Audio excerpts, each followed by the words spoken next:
রাসূল সাল্লাল্লাহু আলাইহি সাল্লাম উঠে কি বলতেন এইটা আমাদের জানা জরুরি। আপনি ঘুম থেকে উঠে বলবেন কি?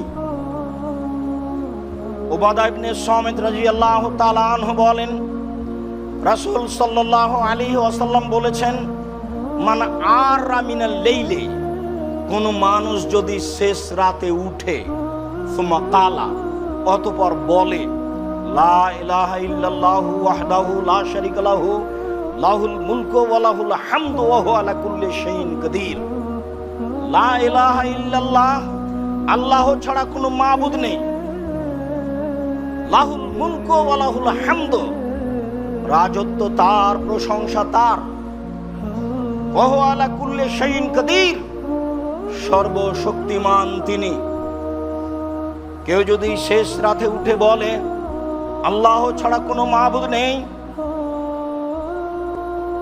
রাজত্ব তার, কোনো শরীক নাই তার, তিনি সর্বশক্তিমান।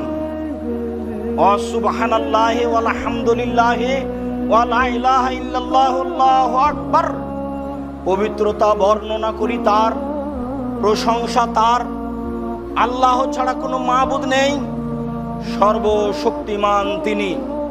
ওয়ালা হাওলা ওয়ালা কুওয়াতা ইল্লা বিল্লাহ, বাহ্যিকভাবে আন্তরিকভাবে নড়াচড়ার করার কোনো শক্তি নাই তার সাহায্য ছাড়া। চলাচল করি, কথা বলি, নড়াচড়া করি, একমাত্র তার সাহায্যেই করে থাকি। রব্বিক ফিরলি, রব্বিক ফিরলি, হে প্রতিপালক তুমি আমাকে ক্ষমা করো, হে প্রতিপালক তুমি আমাকে ক্ষমা করো। সুম্মা তাউস্তু জিবা, এইটুকু বলার পরে যদি এখন আল্লাহকে কিছু বলেন, তাহলে যা বলবেন তাই কবুল করবেন, যা বলবেন সেটাই কবুল করবেন। ওয়াইন তাওয়াদ্দা, এরপরে যদি ওযু করে, ও সাল্লা, সালাত আদায় করে, কবেলাত সালাতুহু, তাহলে তার সালাত কবুল করা হবে। হাদিস বুখারী মুসলিম। সম্মানিত দিনী ভাই বোন, আমরা বলছিলাম আপনি ঘুম থেকে উঠে এই দোয়াটি পড়বেন,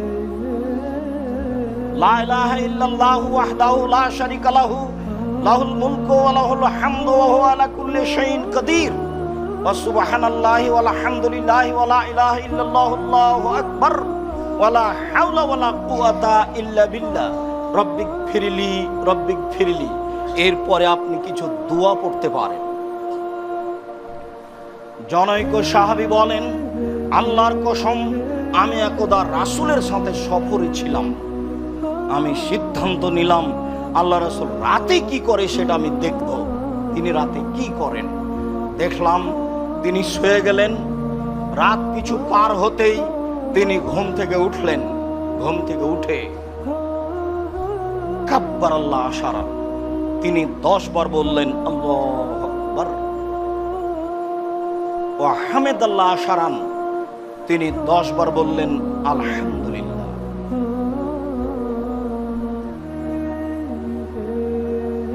ওয়া কাব্বারা লা ইলাহা ইল্লাল্লাহ আশারান, তিনি লা ইলাহা ইল্লাল্লাহ বললেন 10 বার। ওয়াকালা আস্তাগফিরুল্লাহ আশারান, তিনি আস্তাগফিরুল্লাহ বললেন 10 বার। অন্য এক বর্ণনায় এসেছে যে তিনি বললেন আল্লাহুম্মা ইন্নী আউযু বিকা মিন যিকিদ দুনিয়া ওয়া যিকি ইয়াউমিল কিয়ামা 10 বার। তিনি বললেন সুবহানাল মালিকিল কুদ্দুস 10 বার।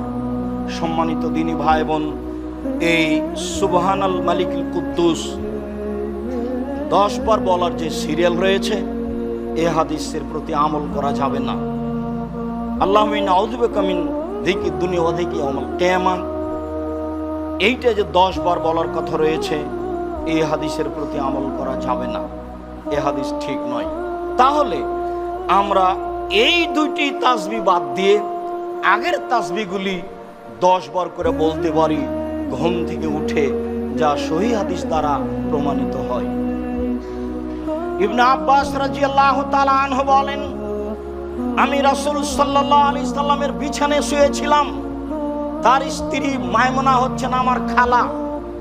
আমি আমার খালার বিছানায় আড়াআড়ি শুয়ে গেছিলাম, লম্বা লম্বি না শুয়ে। রাসূল সাল্লাল্লাহু আলাইহি সাল্লাম ঘুমিয়ে গেলেন। এক পর্যায়ে তিনি ঘুম থেকে উঠে আকাশের দিকে মুখ করে তিনি পড়লেন সূরা আল ইমরানের শেষ রুকু। আমরা গত জুমায় বলছিলাম আল ইমরানের শেষ রুকুর প্রথম 10 আয়াত মূলত প্রথম 10 আয়াত না, তা ছিল প্রথম 5 আয়াত। এক বর্ণনায় এসেছে তিনি সূরা আল ইমরানের শেষ রুকু পড়লেন, আর এক বর্ণনায় এসেছে তিনি আল ইমরান সূরার শেষ রুকুর প্রথম 5 আয়াত পড়লেন। ইন্না ফি খালকিস সামাওয়াতি ওয়াল আরদ, এখান থেকে শুরু করে ইন্নাকা লা তুখলিফুল মিয়াদ পর্যন্ত এই 5 আয়াত তিনি পড়লেন। সম্মানিত দিনী ভাই বোন, রাসূল সাল্লাল্লাহু আলাইহি সাল্লাম ঘুম থেকে উঠে এই সূরা আল ইমরানের শেষ রুকুর 5 আয়াত পড়তেন অথবা পুরো শেষ রুকু পড়তেন। আমাদেরকে অন্তত সূরা আল ইমরানের শেষ রুকুর প্রথম 5 আয়াত মুখস্থ করার জন্য প্রাণপণে চেষ্টা করতে হবে। ইবনে আব্বাস রাদিয়াল্লাহু তাআলা আনহু বলেন, ইযা কামা রাসূলুল্লাহ সাল্লাল্লাহু আলাইহি সাল্লাম মিনাল লাইলি ইয়াতাহাজ্জাদ, যখন রাসূল সাল্লাল্লাহু আলাইহি সাল্লাম তাহাজ্জুদ পড়ার জন্য রাতে উঠতেন, কালা তিনি বলতেন, আল্লাহুম্মা লাকাল হামদ, হে আল্লাহ প্রশংসা তোমার, আনতা কাইয়ুমুস সামাওয়াতি ওয়াল আরদি ওয়া মান ফিহিন্না, আকাশ জমিন এবং আকাশ জমিনের ভিতরে যা কিছু আছে সব কিছুর রক্ষক প্রতিষ্ঠাকারী তুমি, প্রতিষ্ঠা করেছ তুমি, সৃষ্টি করেছ তুমি, রক্ষক তুমি। আলাকাল হামদু আনতা নূরুস সামাওয়াতি ওয়াল আরদ, প্রশংসা তোমার, তুমি আকাশ জমিন, আমান ফিহিন্না, আকাশ জমিনের মধ্যে যা কিছু রয়েছে সব কিছুর আলো তুমি। আলাকাল হামদু, প্রশংসা তোমার, আনতা মালিকুস সামাওয়াতি ওয়াল আরদ ওমান ফিহিন্না, আসমান জমিন এবং আসমান জমিনের মধ্যে যা কিছু রয়েছে সব কিছুর মালিক তুমি।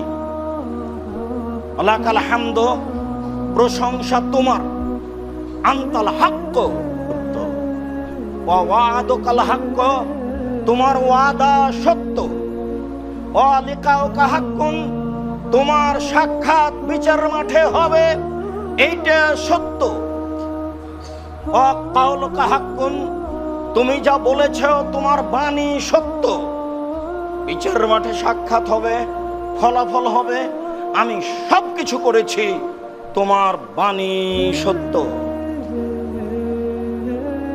অল জান্নাত হাক্কুন, জান্নাত সত্য, অন্নার হাক্কুন, জাহান্নাম সত্য, অন্নাবিউনা হাক্কুন, নবীগণ সত্য,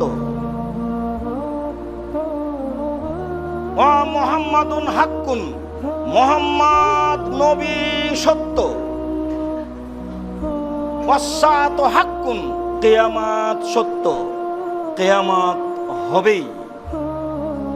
আল্লাহুম্মা লাকা আসলামতু ইলাইকা, হে আল্লাহ আমি তোমার নিকটে সমর্পণ করলাম নিজেকে, অবেকামান্ত আমি তোমাকে মেনে নিয়েছি, ওয়া আলাইকা তাওয়াক্কালতু, আমি তোমার উপরে ভরসা করেছি, অবেকানাপ্ত ওয়া ইলাইকা আনাপ্ত, আমি তোমার নিকটে ফিরে গেছি,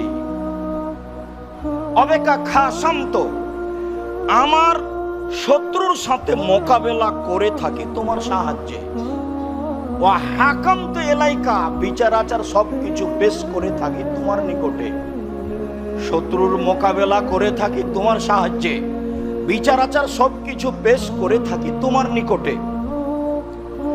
যেহেতু সবকিছু করে থাকি,